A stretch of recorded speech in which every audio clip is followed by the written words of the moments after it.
খাঁচায় বন্দি রেখে পাখি পালন করা জায়েজ আছে কিনা? যেই পাখি বাহিরে সাধারণত উড়ে বেড়ায়, উড়ে বেরিয়ে তার রিজিক আহরণ করতে পারে এবং এভাবে সে বেড়ে উঠেছে, তাকে খাঁচায় বন্দি করে রাখাটা অন্যায়। আর কিছু পাখি এতটাই কোমল, এতটাই তারা নরম প্রকৃতির যে তারা আসলে বাহিরে অন্য 10টা পাখির মতো উড়ে চড়িয়ে বেড়াতে পারে না এবং নিজেদের জীবিকা আহরণ করতে পারে না, বরং অন্যান্য বা সেই পাখির বা অন্যান্য পশুর আপনার খাবারে পরিণত হয় এবং টার্গেটে পরিণত হয় এবং নিজেকে বিভিন্ন প্রাকৃতিক অপ্রাকৃতিক বিভিন্ন দুর্যোগিতা থেকে রক্ষা করতে পারে না। এই টাইপের কিছু পাখি যেগুলো আসলে পোষার জন্যই বা আপনার খাঁচাতেই তারা বেড়ে ওঠে, এরকম যদি হয় তাহলে সেটা জায়েজ আছে যদি নিয়মিত খাবার টাবার ইত্যাদি দেওয়া হয় তাহলে। রিমন আপনি লিখেছেন, হারাম ইনকামকারী বন্ধুর দেওয়া উপহার গ্রহণ করা যাবে কিনা? গ্রহণ না করলে সে অপমানিত হবে। এখন আমার জন্য কি করণীয়? তার সাথে সম্পর্ক পুরোপুরি ছিন্ন করা যাবে কিনা? যে হারাম উপার্জন করছে সে আপনার বন্ধু কিভাবে হয়? এরকম ব্যক্তির সাথে আপনার সম্পর্ক ছিন্ন করা বা তাকে অ্যাভয়েড করা উচিত। সে তো আপনার রক্ত সম্পর্কে কেউ নয়। বিধায় যেহেতু নেহায়েত বন্ধু, বিধায় বন্ধুকে সংশোধন করে সুপথে আনার চেষ্টা করবেন। সে উদ্দেশ্যে তার সাথে সম্পর্ক আপনার থাকতে পারে। আর না হলে হারামে লিপ্ত মানুষকে আপনি অনবরত এবং দিব্যি বন্ধু হিসাবে গ্রহণ করে যাওয়া, এটা আপনার আদর্শের সাথে যায় না, ইমানের সাথে যায় না। এরপরে যদি সে হারাম কিছু দিয়ে থাকে, বিনয়ের সাথে তাকে আপনি বোঝাবেন এবং আপনার অপারগতার কারণও আপনি তাকে ব্যাখ্যা করে এক রকমের দাওয়া তার সামনে নিবেদন করবেন।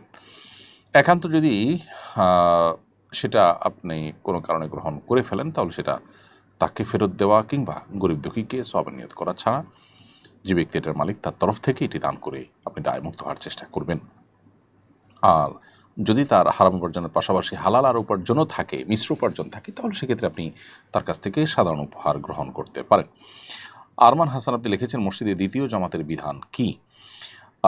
যদি মসজিদ, রাস্তাঘাট, স্টেশন বা পাবলিক প্লেসে এমন কোনো জায়গা হয় যেখানে প্রচুর মানুষ হয়, ছোটো নামাজের জায়গা আছে, সেখানে সব মানুষ একসাথে জামাত করার সুযোগ থাকে না, তাহলে সেখানে বারবার জামাত হওয়াতে দোষের কিছু নেই।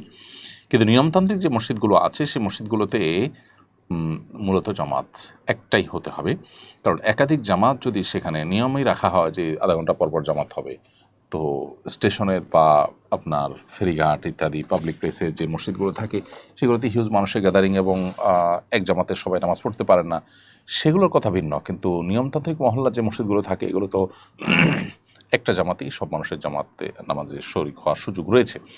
সেখানে হয়তো কেউ আসতে পারেন না বা কারো দেরি হয়ে যায়, সেটার কারণে নিয়মতান্ত্রিকভাবে দ্বিতীয় আরেকটা জামাত প্রতিষ্ঠা করা অনুচিত এবং নাজায়েজ। কারণ এটি যদি করা হয় তাহলে সেক্ষেত্রে মসজিদে জামাতের যে মূল উদ্দেশ্য সেটাই কিন্তু ব্যাহত হয়ে যায়।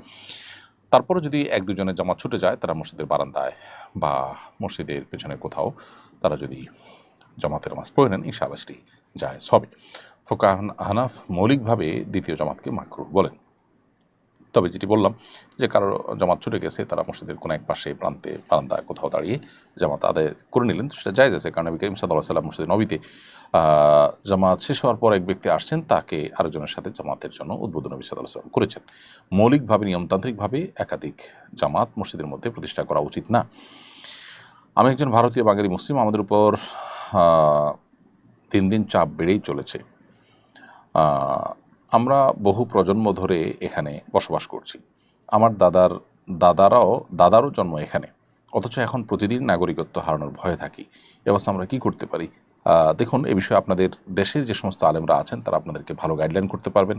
আপনাদের দেশের পুরো পরিস্থিতি যেহেতু আমরা জানি না, ওয়াকিফাল না, সেজন্য আপনাদেরকে আমরা গাইডলাইন করাটা আমাদের জন্য কঠিন, গাইডলাইন দেওয়াটা কঠিন। আপনাদের জন্য দোয়া করি, আল্লাহ তাআলা আপনাদেরকে হেফাজত করুন এবং আপনাদের দেশের বিচক্ষণ বিদগ্ধ ওলামা ইকরামের সাথে পরামর্শ করে আপনাদের করণীয় ঠিক করবেন।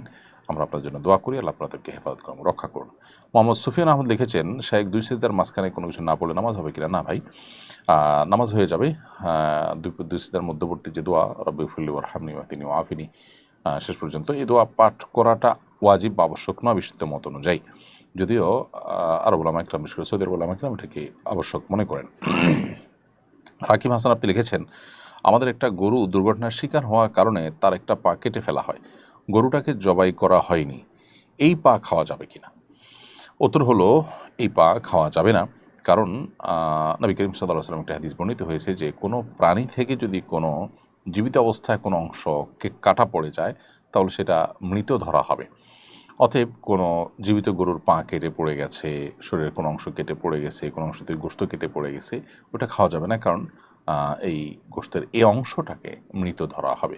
জবাই করার পর প্রাণের গায়ে যে গোশত থাকে বা যা থাকে সেটা খাওয়া হালাল হতে পারে, কিন্তু জবাই করা ছাড়া যদি কোনো কিছু শরীর থেকে আলাদা হয়ে যায়, বিচ্ছিন্ন হয়ে যায়, সে অংশটা খাওয়া হালাল হবে না।